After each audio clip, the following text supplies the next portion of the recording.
اس تحریر کو پڑھنے کے بعد تقریباً 2000 سال تک عزازیل روتا رہا اور اللہ تبارک و تعالیٰ کی عبادت میں مصروف رہا۔ عزازیل اللہ تبارک و تعالیٰ کی بارگاہ میں یہ سوال کرنے لگا، یا رب العالمین، یہ اتنا بڑا شیطان مردود کون ہے جس سے پناہ مانگی جا رہی ہے؟ عزازیل کے سوال کا جواب دیتے ہوئے اللہ تبارک و تعالیٰ نے ارشاد فرمایا کہ میں نے ایک بندے کو اپنی ہر نعمت سے نوازا ہے، وہ بندہ ایک دن میرے حکم کو ماننے سے انکار کرے گا جس کی وجہ سے اس کی ساری عبادت ضائع ہو جائے گی اور وہ شیطان مردود بن جائے گا۔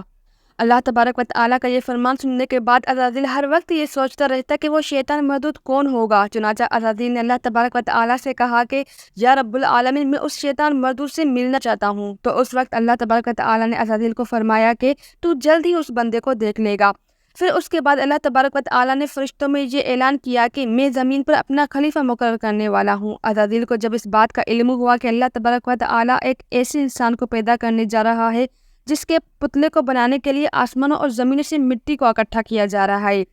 تخلیق حضرت آدم علیہ السلام۔ چنانچہ جب اللہ تبارک و تعالیٰ نے حضرت آدم علیہ السلام کے پتلے کو تخلیق فرما لیا تو اس پتلے کو 40,000 سال تک اسی طرح پڑا رہنے دیا، اس میں جان نہ ڈالی گئی۔ چنانچہ جب فرشتے حضرت آدم علیہ السلام کے پتلے کے قریب سے گزرتے تو بہت حیرت زدہ ہو کر اس کو دیکھتے، اور جب عزازیل کا گزر حضرت آدم علیہ السلام کے پتلے کے قریب سے ہوتا تو یہ نفرت کی وجہ سے حضرت آدم علیہ السلام کے پتلے کو اذیت دیتا، کیونکہ عزازیل یہ سمجھتا تھا کہ اللہ تبارک و تعالیٰ کے خلیفے بننے کے لائق صرف میں ہی ہوں۔ اسی وجہ سے وہ حضرت آدم علیہ السلام کے پتلے کو اذیت دیتا۔ جب اسرائیل حضرت آدم علیہ السلام کے پتلے کو مارتا تو اندر سے مٹی کے کھنکنے کی آواز آتی۔ چنانچہ جب اللہ تبارک و تعالیٰ نے حضرت آدم علیہ السلام کو تخلیق فرمایا اور اس کے اندر روح بھی داخل کر دی تو اس دن اللہ تبارک و تعالیٰ نے سب فرشتوں کو حکم دیا، سب میرے پاس اکٹھے ہو جاؤ۔ جب سارے فرشتے اللہ تبارک و تعالیٰ کے بارگاہ میں حاضر ہو گئے تو اللہ تبارک و تعالیٰ نے حکم دیا کہ میں زمین پر اپنا ایک بندہ پیدا کرنے والا ہوں جو زمین پر جا کر میرے حکم کی تعمیل کرے گا۔ تو اس وقت فرشتوں نے اللہ تبارک و تعالیٰ کی بارگاہ میں عرض کیا، یا رب العالمین، یہ بندہ زمین پر جا کر تیرا نافرمان ہو جائے گا، ہم تو ہر وقت عبادت میں مصروف رہتے ہیں۔ تو اللہ تبارک و تعالیٰ نے ارشاد فرمایا، جو کچھ میں دیکھ رہا ہوں وہ تم نہیں دیکھ سکتے۔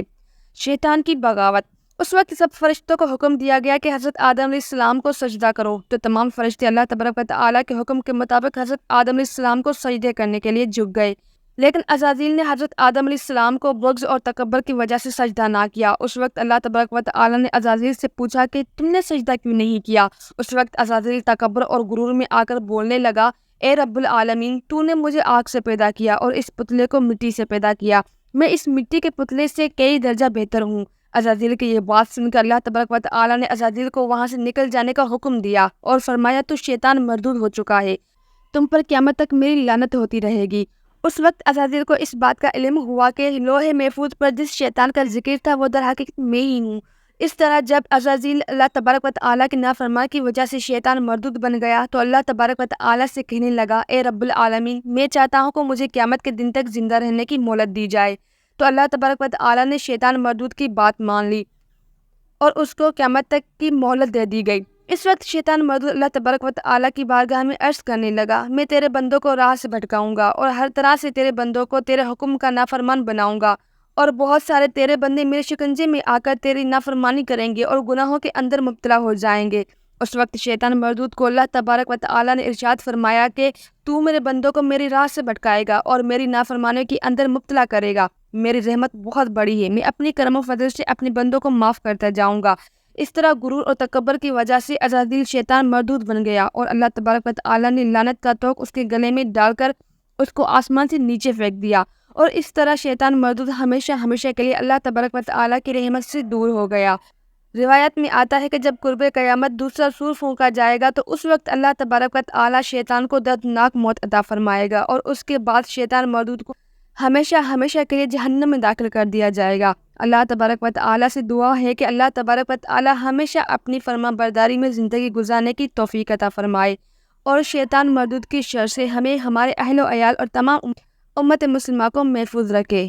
آمین۔